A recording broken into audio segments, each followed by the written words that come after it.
வணக்கம் மக்களே, நான் உங்க பாலா. இன்னைக்கு நம்ம எங்க வந்திருக்கோம் அப்படின்னு பாத்தீங்கன்னா, சிவகங்கை மாவட்டம் தேவகோட்டை வட்டத்தில் இருக்கக்கூடிய கண்டதேவி அப்படின்ற ஊருக்கு தான் வந்திருக்கோம்.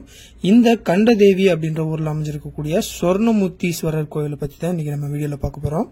இந்த சொர்ணமூர்த்தீஸ்வரர் கோவில் சிவகங்கை சமஸ்தானம் தேவஸ்தானத்துக்கு உட்பட்ட ஒரு கோவிலாக இருக்கு.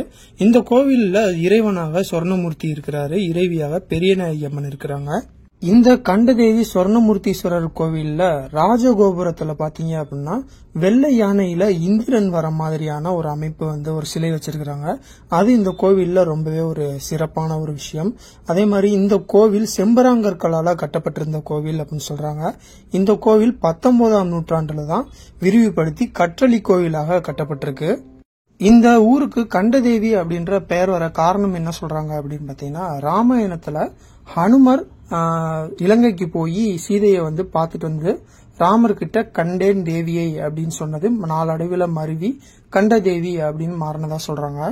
இந்த கண்டதேவி சொர்ணமூர்த்தீஸ்வரர் கோவில் ராமாயணத்தோட தொடர்புடைய ஒரு கோவில் அப்படின்னு சொல்றாங்க. அதாவது ராமாயணத்துல சீதைய ராவணன் கவர்ந்துட்டு போயிடுறாரு. அத போற வழியில பார்த்த ஜடாயு ராவணனை நிறுத்தி அவங்க கூட சண்டை போடுறாரு. அந்த சண்டையில ஜடாயுவோட ரெக்கை வெட்டப்பட்டு ஜடாயு கீழே விழுந்துடுறாரு. அப்புறம் அந்த வழியா ராமனை பார்த்ததுக்கு அப்புறம் ஜடாயு நடந்தது எல்லாத்தையும் சொல்றாரு.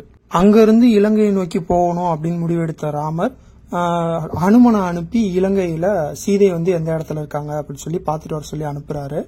அப்ப சீதையை பார்த்துட்டு ஹனுமன் கண்டேன் சீதையை அப்படின்னு சொன்ன இடமா இந்த இடத்த சொல்றாங்க. அதே மாதிரி ராமர் ஜடாயுவோட நினைவாக இந்த கோவில்ல ஒரு சிவலிங்கம் வழிபட்டதா சொல்றாங்க. அந்த சிவலிங்கத்தை சிறையிலிநாதர் அப்படின்னு அழைக்கிறதாகவும் சொல்றாங்க. இந்த கோவிலுக்கு பின்பக்கமே ஒரு பெரிய குளம் வெட்டப்பட்டிருக்கு. அதை ஜடாயு தீர்த்தம் அப்படின்னு சொல்றாங்க. இந்த கண்டதேவி சொர்ணமூர்த்தீஸ்வரர் கோவில் இந்த தேவகோட்டையை சுத்தி இருக்கக்கூடிய பகுதிகளில் ஒரு முக்கியமான கோவிலா பார்க்கப்படுது.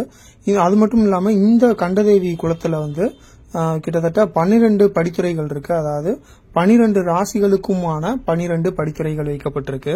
ஒவ்வொரு படித்துறைக்கும் முன்னாடி பாத்தீங்க அப்படின்னா ஏதாவது ஒரு ராசி பேர் எழுதியிருக்கும். அந்த ராசிக்காரவங்க அந்த படித்துறை வழியா போய் நீராடிட்டு வந்தாங்க அப்படின்னா அவங்களுக்கான தோஷங்கள் எல்லாம் நிவர்த்தி ஆகும் அப்படின்றது இந்த பகுதியில் இருக்கக்கூடிய மக்களுடைய ஒரு நம்பிக்கையா இருக்கு. இந்த கண்டதேவி சொர்ணமூர்த்தீஸ்வரர் கோவிலில் இருக்கக்கூடிய நந்தி ஒரு சிறப்பு வாய்ந்ததா இருக்கு. அதாவது இந்த கோவில்ல நந்தியுடைய முகம் கொஞ்சம் வலது பக்கமா திரும்பின மாதிரி இருக்கும். அதனால சிவபெருமானையும் பார்வதியையும் ஒரே நேரத்துல நந்தியால பார்க்க முடியும் அப்படின்னு சொல்றாங்க. அதே மாதிரி இந்த கோவில்ல பாத்தீங்க அப்படின்னா விநாயகர் நர்த்தன விநாயகரா இருக்காரு. அதாவது முழு உருவத்துல அவர் நடனம் ஆடக்கூடிய ஒரு விநாயகரா இந்த கோவில்ல இருக்கிறாரு. இப்படி பல சிறப்புகளையும் புராண கதைகளையும் கொண்ட கோவிலாக இந்த கண்டதேவி சொர்ணமூர்த்தீஸ்வரர் கோவில் இருக்கு. நீங்க தேவகோட்டை பக்கம் போறீங்க அப்படின்னா மறக்காம இந்த கோயிலுக்கும் போயிட்டு வாங்க. மேலும் இதே மாதிரி ஒரு நல்ல வீடியோல உங்களை சந்திக்கிறேன். அதுவரை உங்களிடமிருந்து விடைபெறுவது உங்கள் பாலா.